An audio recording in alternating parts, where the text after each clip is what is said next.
Hi guys, आप लोगों का स्वागत है मेरे नए ब्लॉग में।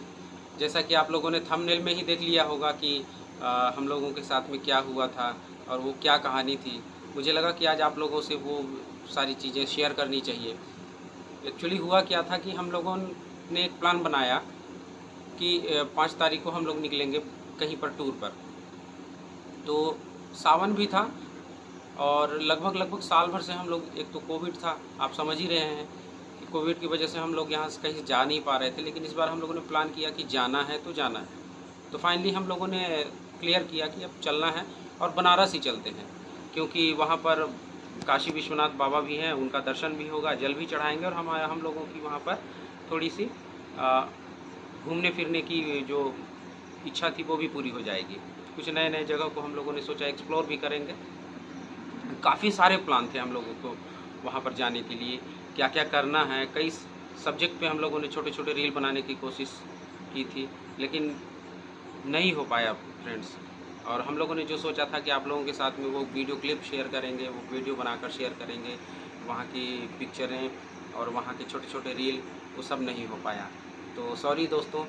हुआ क्या कि 5 तारीख को हम लोग यहाँ से गए, 5 अगस्त अभी की बात है। और यहाँ से नाइट में हम लोग यहाँ से निकले बस से। और उसके बाद जाने के बाद क्या हुआ कि सुबह लगता है 6 बजे हम लोग वहाँ पर पहुँच गए बनारस कैंट में। वहाँ से फिर हम लोगों ने चाय वाय पिया और ऑटो लिया। ऑटो लेने के बाद हम लोग चले गए, एक होटल में रुके। और क्या हुआ कि फिर हम लोग नहाए और उसके बाद में फिर ऑटो पकड़ के चले गए गंगा स्नान को, क्योंकि ये माना जाता है कि बनारस आए और गंगा में स्नान नहीं किए तो फिर उसका कोई मतलब नहीं रह जाता। तो एक बार हम लोग होटल में नहाए थे और उसके बाद फिर से चले गए गंगा स्नान। वहाँ से जल वल लेने के बाद, नहाने के बाद जल को लिया हम लोगों ने और पुष्प वगैरह के साथ में दूध लिया और प्रसाद वगैरह लिया और फिर काशी बाबा के दरबार में हम लोग पहुँच गए। तो मेरे ख्याल से 10 बज रहे होंगे ना, 10 बजे की बात है। 10 बजे से लाइन हम लोग लगे और 2 बजे खाली हुए।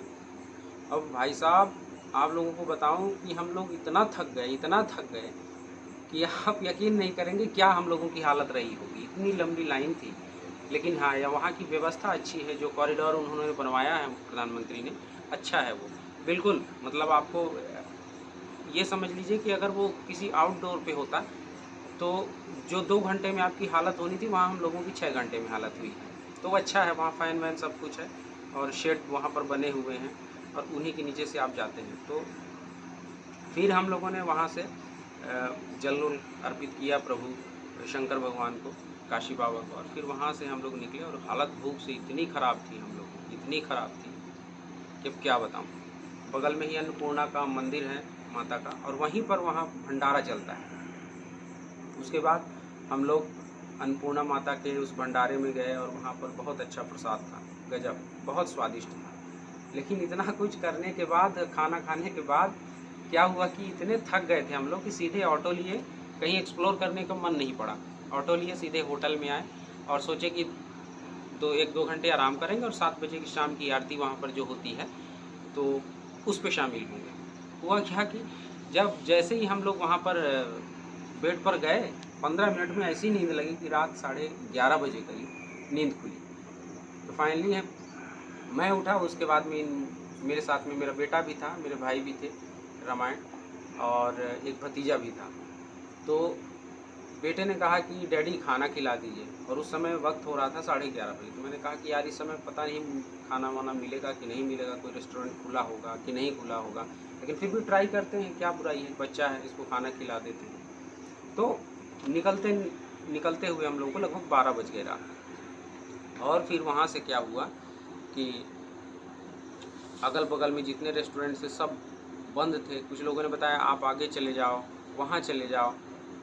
तो ऐसे करते करते 12, साढ़े 12, 1 ये हालत हो गई। फिर फाइनली मैंने सोचा कि अब मिलना मुश्किल है, इसलिए वापस चलते हैं हम लोग। जैसे ही मैं वहाँ से वापस निकल रहा था तो एक मेरी उंगलियों को पकड़ रखा था मेरे प्रकाश ने, छोटे बेटे ने, और सुनसान सड़क थी, बड़े आराम से चले आ रहे थे। अचानक से पता नहीं कहाँ से एक बाइक वाला आ गया। अब ये समझ लीजिए कि हम लोगों को पता ही नहीं चला कि वो बाइक कितनी स्पीड से आई और कहाँ से आई, मतलब ये समझने और सोचने का मौका ही नहीं मिला।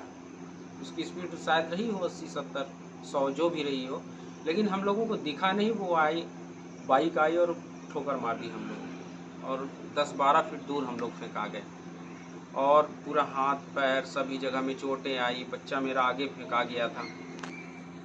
उसके बाद मैं अपने आप को जैसे ही उठाया, मैं सोचा देखूं, मैं तो टूटा टाटी नहीं हूँ, लेकिन टूटा तो नहीं था कहीं पर, लेकिन मेरी कलाई में बहुत ज़्यादा दर्द हो रहा था, और यहाँ कोहनी से हमारे ब्लड एकदम निकल रहा था पूरा।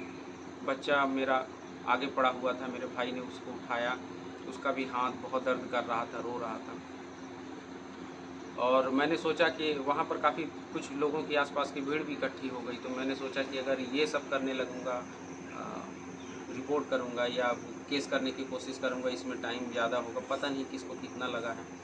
तो इस वजह से हम लोगों ने कुछ नहीं किया और एक ऑटो बुलाकर सीधे निकल गए BHU ट्रॉमा सेंटर। वहाँ गए, वहाँ पर वहाँ की तो बात ही मत पूछिए, क्या हालत वहाँ पर थी। उस 1:30 बजे रात की बात मैं बता रहा हूँ। वहाँ पर BHU के कुछ स्टूडेंट भी थे जो मारपीट करके वहाँ आए थे। वो हंगामा वहाँ पर क्रिएट हुआ, क्या बताऊँ। लेकिन फाइनली हम लोगों ने वहाँ पर फर्स्ट एड का ट्रीटमेंट लिया, और आपको बताऊँ कि हम लोगों का एक्सरे हुआ वहाँ पर, और ये एक्सरे आप देख सकते हैं मेरी, ये शायद किसका है, 1 मिनट में बता दूँ। ये बच्चे का है मेरे, तो इसकी कलाई का है। तो वहाँ पर ये 4 एक्सरे हुए उसके, तो उन्होंने बोला कि वैसा कुछ है नहीं, और हम लोगों ने फिर बोला कि सर तो कुछ अच्छी दवाई कर दीजिए। तो उन्होंने दवाई वाई लिखी, और मेरा भी एक्सरे हुआ, मेरे भी कलाई का एक्सरे हुआ, तो पता चला कि उसमें भी कुछ नहीं है। तो उन्होंने, ये देखिए, ट्रॉमा सेंटर बनारस का, तो दवाई वाई उन्होंने लिख दी और मरहम पट्टी कर दी, और हम लोगों ने फिर वहाँ पर ये प्लान किया कि अब यहाँ पर रुकना ठीक नहीं है, क्योंकि उस तरह से मेजर इंजरी तो नहीं बता रहे हैं। लेकिन फिर हम लोगों ने प्लान बनाया कि चलते हैं अपने होटल में, अपने रूम में, और हम लोग वहाँ से चले आए। लेकिन रात तो किसी तरह बीत गई, सुबह बहुत मुश्किल हो गई हम लोगों के साथ में, बहुत दर्द हो रहा था। और उसके बाद क्या हुआ कि सुबह में पेन किलर तो दिए हुए थे, पेन किलर दिए थे तो दर्द में राहत हो गई, और फिर हम लोगों ने सोचा कि अब चलूं, लेकिन उसको पता चला कि बस स्टैंड पे आए हम लोग, तो वहाँ पर बस ही नहीं मिली हम लोगों को, बताया गया शाम को है।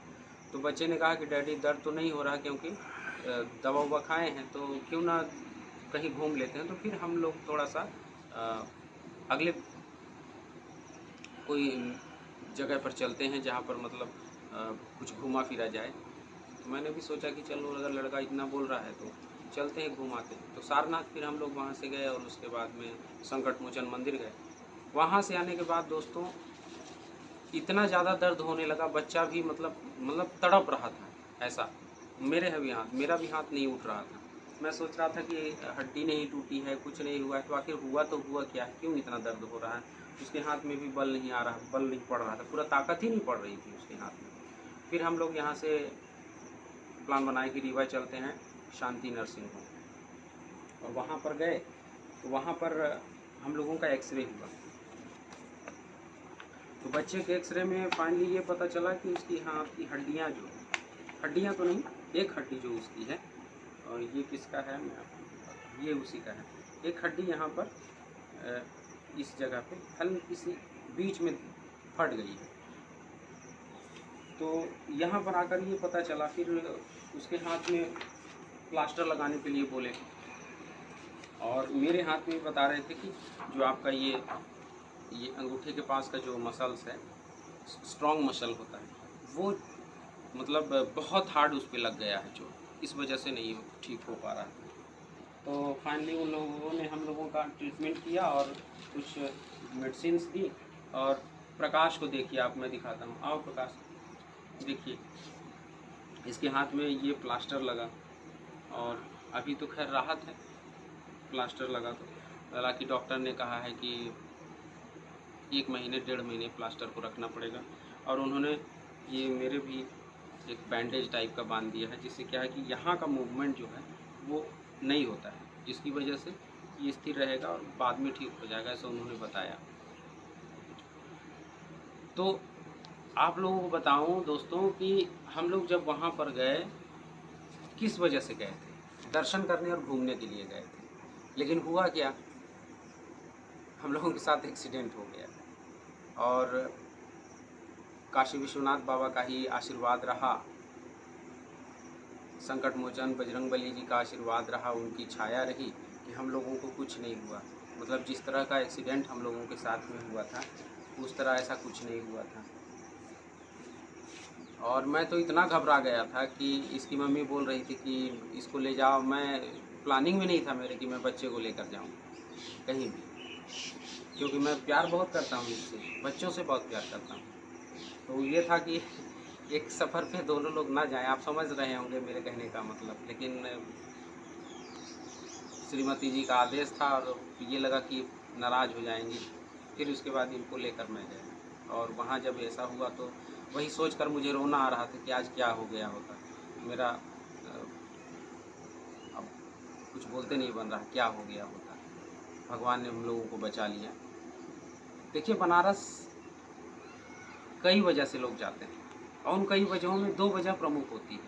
पहला, या तो यहाँ से आप दवाई कराने जा रहे हैं, यहाँ से बहुत से लोग बनारस जाते हैं दवाई कराने बेचू, या आप गंगा स्नान को जा रहे हो काशी विश्वनाथ जी के दर्शन करने। तो हम लोग गए थे गंगा स्नान करके काशी विश्वनाथ का दर्शन करने, तो लगे हाथ ये दवाई भी हम लोगों की हो गई। तो 1 गेट 1 बाय 1 वाला स्थिति हो गया हम लोगों के साथ में कि गए थे एक काम को और 2 काम हो गए, जो कि उम्मीद नहीं था कि ये होना चाहिए था, लेकिन हो गया। फाइनली हम लोग ठीक हैं अभी। और नेक्स्ट अगले ब्लॉग में आप लोगों के साथ में फिर हम लोग मिलेंगे और एक नई बात बताएंगे। और मन नहीं था इस बारे में बात करूं, लेकिन मेरे बेटे ने कहा कि डैडी ये एक वीडियो बनाकर डालिए आप, तो मुझे लगा कि बनाना चाहिए। और मैंने वहाँ पर क्या जो डिसीजन लिया वहाँ पर कि जल्दी से ट्रीटमेंट कराना चाहिए और उन लोगों पे FIR करनी चाहिए या नहीं करनी चाहिए, तो ये मैंने सही किया या गलत किया, ये आप कमेंट में ज़रूर मुझे बताइएगा। तो अब हम लोग विदा लेते हैं, अगले वीडियो में आप लोगों से फिर मिलूँगा। तब तक के लिए जय हिंद, वंदे मातरम। खुश रहिए, आबाद रहिए और ऐसे ही हमारे ब्लॉग को देखते रहिएगा और चैनल को सब्सक्राइब करिएगा, लाइक करिएगा और शेयर ज़रूर करिएगा। Bye bye.